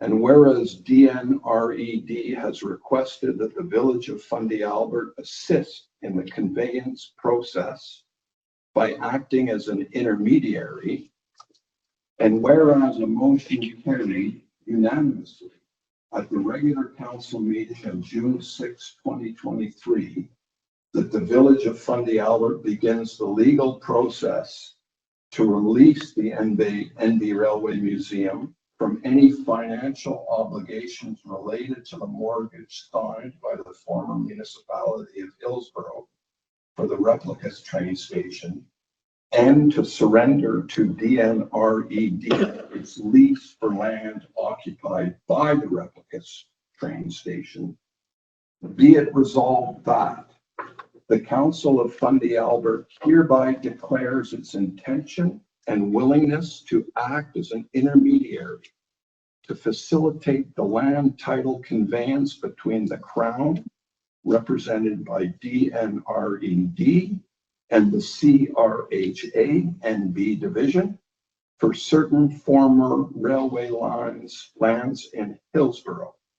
And be it further resolved that the role of the Village of Fundy Albert in the conveyance process is solely to facilitate the land title conveyance and thus support our partners in the provincial government and in our community.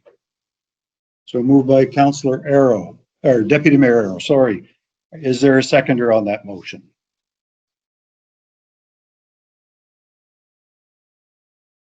There's no seconder on the motion. The motion is defeated. The motion dies on the table. All right. So let's move on to item D, a motion to permanently appoint the CAO clerk. If someone would be so kind to read that, please. Be it resolved that Linda Savarone be appointed Chief Administrative Officer / Clerk for the municipality of Fundy Albert, effective September 3rd, 2024. So moved by Councillor Elderkin, seconded by Councillor Land. Any discussion on the motion? If not, all in favor of the motion signify by stating aye. Opposed, if any? Motion's adopted unanimously. Item number 12. So we have public comments and statements as an opportunity for members of the public to make comments or statements prior to us moving into a closed session. So if anyone wants to speak, we will limit it to 15 minutes maximum. So if you would like to speak, please stand up and identify yourself and You're planning a music candidate night, and I had sent you a text to see if you wanted to work with the Albert County Tourism Association. And I just want to know if you do or don't. that I have not responded to you, Mrs. Sutherland, and my apologies for doing that. That will not be possible for the simple reason that it is specific to a Union of Municipalities New Brunswick request to municipalities to meet with them. It is to talk about those 5 priorities and those 5 priorities only. Okay. If you wish to attend, it's a public meeting, you can certainly do that. But I'm sorry for not responding to your letter. Okay, you're allowed one. I appreciate that. Yes, sir. Hi there, I'm Corey Rosser. I'm just wondering if you've heard on the Jupia Bridge down in Germantown, the covered bridge. I'm just wondering if you've heard anything on the bridge, if they're gonna fix it. I've been chatting with several people that just say next week. I'm just wondering if you've heard anything on how long the closure is gonna be or when it should be fixed. So are you the son of the? Oh, Okay, so I am acutely aware of the situation, Mr. Rossiter.